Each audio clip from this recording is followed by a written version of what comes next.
আসসালামু আলাইকুম। আজকে আমরা শিখবো আহ্নিক গতির জন্য অভিকর্ষজ ত্বরণের পরিবর্তন এবং তার সম্পর্কিত রাশিমালা।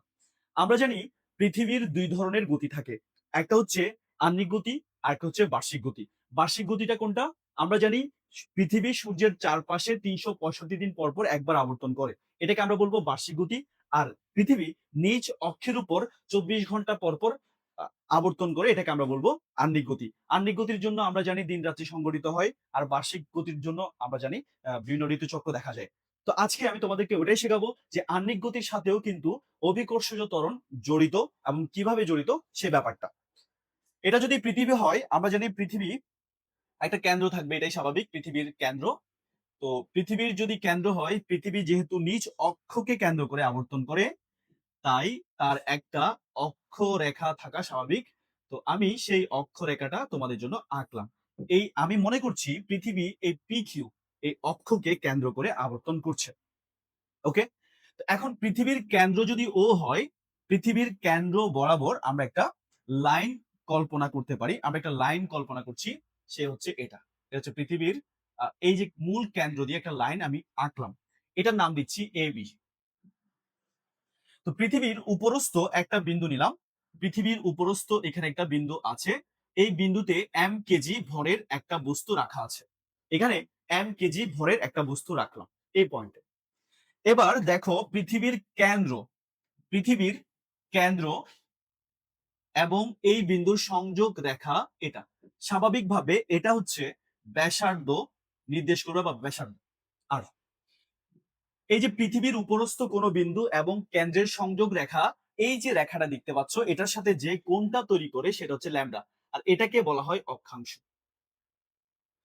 এবার দেখো এখানে থাকা বস্তুটা খুব ভালো করে খেয়াল করো, পৃথিবী কিন্তু নিজ অক্ষের উপর ওমেগা কৌণিক বেগে ঘুরছে, ওমেগা কৌণিক বেগে আবর্তন করছে। তো ওমেগা কৌণিক বেগে যেহেতু আবর্তন করছে, পৃথিবী এই অক্ষকে যেহেতু কেন্দ্র করে ঘুরছে, তাই এখানে থাকা বস্তুটাও পৃথিবীর সাথে সাথে এই PQ অক্ষটাকে কেন্দ্র করে ঘুরছে। অর্থাৎ এখানে থাকা বস্তুটার গতিপথও কিন্তু বৃত্তাকার এবং সেই বৃত্তাকার গতিপথটা হচ্ছে এটা। অর্থাৎ পৃথিবী এই বৃত্তকে কেন্দ্র করে ঘুরছে। স্বাভাবিকভাবে এই বৃত্তের একটা ব্যাসার্ধ থাকবে। সেই ব্যাসার্ধটা হচ্ছে এটা। এটা হচ্ছে সেই ব্যাসার্ধ। এই ব্যাসার্ধটাকে আমরা স্মল r দ্বারা প্রকাশ করতে পারি। যেহেতু এটা পৃথিবীরই একটা অংশ, তাই এই ব্যাসার্ধটা মূল যে ব্যাসার্ধ দেখতে পাচ্ছ তার সাথে সম্পর্কিত হবে। মানে তার সাথে কানেক্টেড থাকবে যেকোনো ভাবে। এবার আসি। এখানে থাকা এই যে আমরা এখান থেকে এখানে যে লাইনটা দেখতে পাচ্ছি ব্যাসার্ধ, এটাকে ২ টা অংশে ভাগ করতে চাই। একটা এটা, আরেকটা হচ্ছে এই সাইডে। দেখো একটা এটা দেখতে পাচ্ছি, আরেকটা হচ্ছে এটা। দেখো এই কোণ এবং এই কোণ এগুলা একান্তর কোণ। আমরা জানি একান্তর কোণগুলো পরস্পর সমান হয়। তো আর এর ২ টা উপাংশ থাকবে, লম্ব উপাংশ, একটা এদিকে একটা এদিকে। এই সাইডটা কত? এই সাইডটা হবে আর cos ল্যামডা। এই সাইডটা। যেহেতু যার সাথে কোণ থাকে সে cos। বাকিটা কি হবে? আর sin ল্যামডা। তোমরা দেখতেই পাচ্ছ। তোমরা দেখতে পাচ্ছ এই অংশটা আসলে আর এর একটা উপাংশ, যেটা এই বৃত্তের ব্যাসার্ধ। সো স্মল আর সমান আমরা লিখতে পারবো আর cos ল্যামডা। নিশ্চয়ই এই পার্টটা তোমরা বুঝতে পারছো। আবার আমরা জানি কোন বস্তু যদি বৃত্তাকার পথে ঘুরে, সে ওই বৃত্তাকার পথের কেন্দ্র বরাবর বা নির্দিষ্ট অক্ষকে কেন্দ্র করে ঘুরলে ওই অক্ষ বরাবর বস্তুটা একটা কেন্দ্রমুখী বল অনুভব করে এবং সেই হিসেবে একটা কেন্দ্র বিমুখী বল এখানে সৃষ্টি হবে। অর্থাৎ যেহেতু পৃথিবী PQ অক্ষকে কেন্দ্র করে ঘুরছে, তাই এই পয়েন্টে বা এই বিন্দুতে ক্রিয়াশীল কেন্দ্র বিমুখী বল হবে এটা, যেটাকে আমরা FC দিব। মনে রাখবা এই FC বলটা ততক্ষণই থাকবে যতক্ষণ পর্যন্ত ঘূর্ণন থাকে। পৃথিবীর ঘূর্ণন যতক্ষণ থাকবে ততক্ষণ পর্যন্ত এই FC টা থাকবে। এবার এটাকে ২ টা উপাংশে ভাগ করা যাবে। একটা হচ্ছে এটা, মানে আমি লম্ব উপাংশে ভাগ করছি, একটা হচ্ছে এটা। তোমরা দেখো এই কোণ এবং এই কোণ এগুলো হচ্ছে অনুরূপ কোণ। আর আমরা জানি অনুরূপ কোণগুলো পরস্পর সমান হয়। সো এটারও ২ টো উপাংশে ভাগ করা যাচ্ছে। একটা হচ্ছে FC cos ল্যামডা, আর একটা হচ্ছে FC sin ল্যামডা। ওকে? এবার একটা মজার ঘটনা দেখো। এফসি আর এফসি নেই, এরা ২ টো উপাংশে ভাগ হয়ে গেল। এই যে এফসি sin ল্যামডা যেহেতু ঘূর্ণনকের সমান্তরালে দেখা যাচ্ছে, তাই এটার কোনো প্রভাব থাকবে না। আর FC cos lambda, FC cos lambda কিন্তু বাইরের দিকে ক্রিয়াশীল। অর্থাৎ এফসি cos ল্যামডা বস্তুটাকে বাইরে নিয়ে আসার চেষ্টা করবে।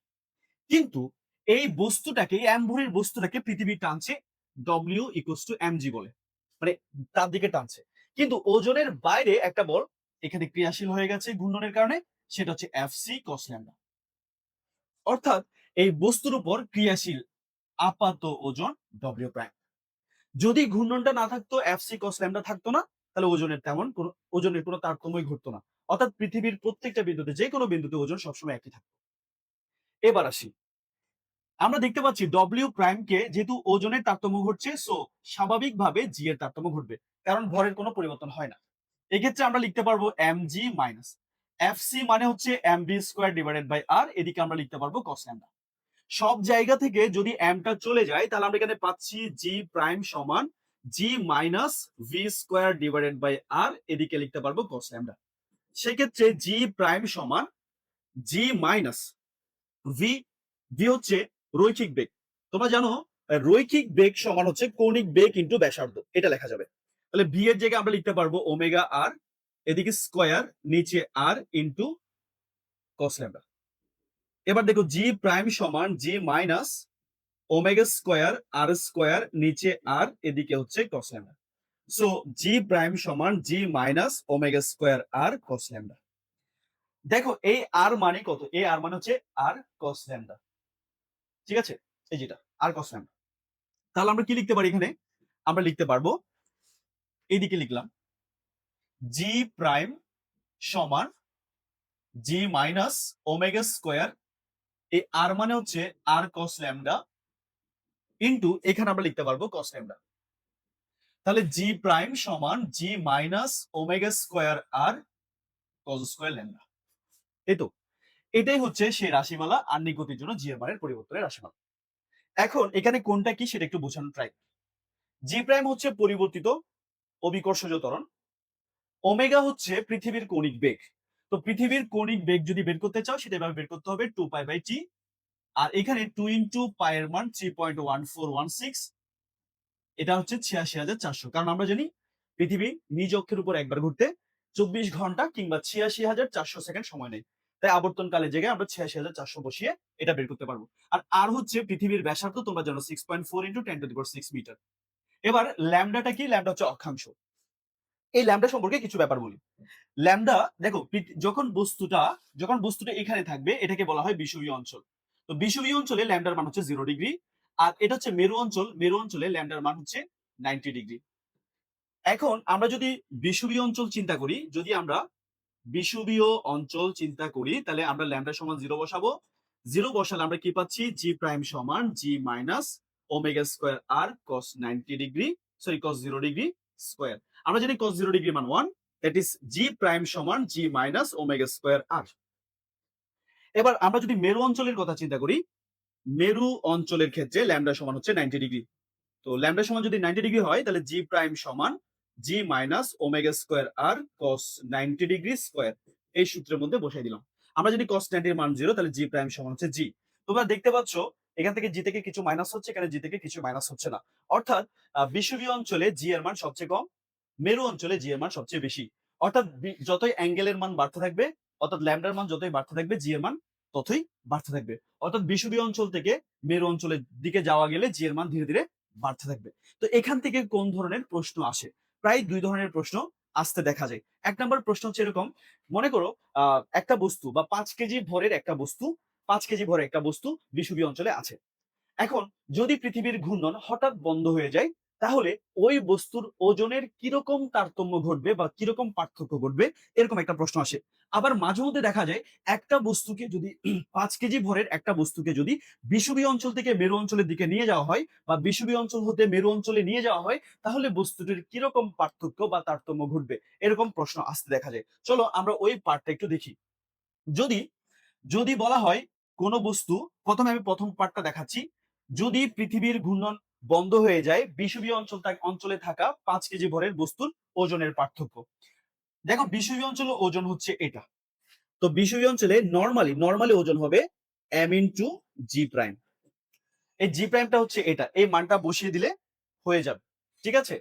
এখন এটা যদি পৃথিবীর ঘূর্ণন হঠাৎ বন্ধ হয়ে যায়, যদি পৃথিবীর ঘূর্ণনটা হঠাৎ করে বন্ধ হয়ে যায়, তাহলে ওজন কত হবে? দেখো তাহলে জি এর মান কত হবে, মনে করো জি ডাবল প্রাইম সমান বিষুবীয় অঞ্চলে জি এর মান কিন্তু এটা, যদি পৃথিবীর ঘূর্ণন বন্ধ হয়ে যায় তাহলে ওমেগা 0 হয়ে যাবে। ওমেগা যদি 0 হয়ে যায় তাহলে জি ডাবল প্রাইম সমান আমরা জি লিখতে পারবো। তো সেক্ষেত্রে ওজন ডব্লিউ ডাবল প্রাইম সমান এম জি ডাবল প্রাইম অথবা এম জি। তাহলে এই ক্ষেত্রে পার্থক্যটা কত? এই ক্ষেত্রে পার্থক্য তুমি এখান থেকে বের করতে পারবা। ডেল ডব্লিউ সমান W double prime minus W prime. ঠিক আছে? এভাবে একটা থেকে একটা মাইনাস করে ওইখানে ওজনের তারতম্যটা বের করতে পারবা যদি পৃথিবীর ঘূর্ণন বন্ধ হয়ে যায়। আর তোমরা নিজে নিজে চেষ্টা করো কোন একটা বস্তুকে বিষুবীয় অঞ্চল থেকে মেরু অঞ্চলে নিয়ে যাওয়া হলে 5 কেজি করে একটা বস্তুকে ওজনের কেমন তারতম্য ঘটবে এখানে সবকিছু দেওয়া আছে হিন্টস তোমরা ট্রাই করবা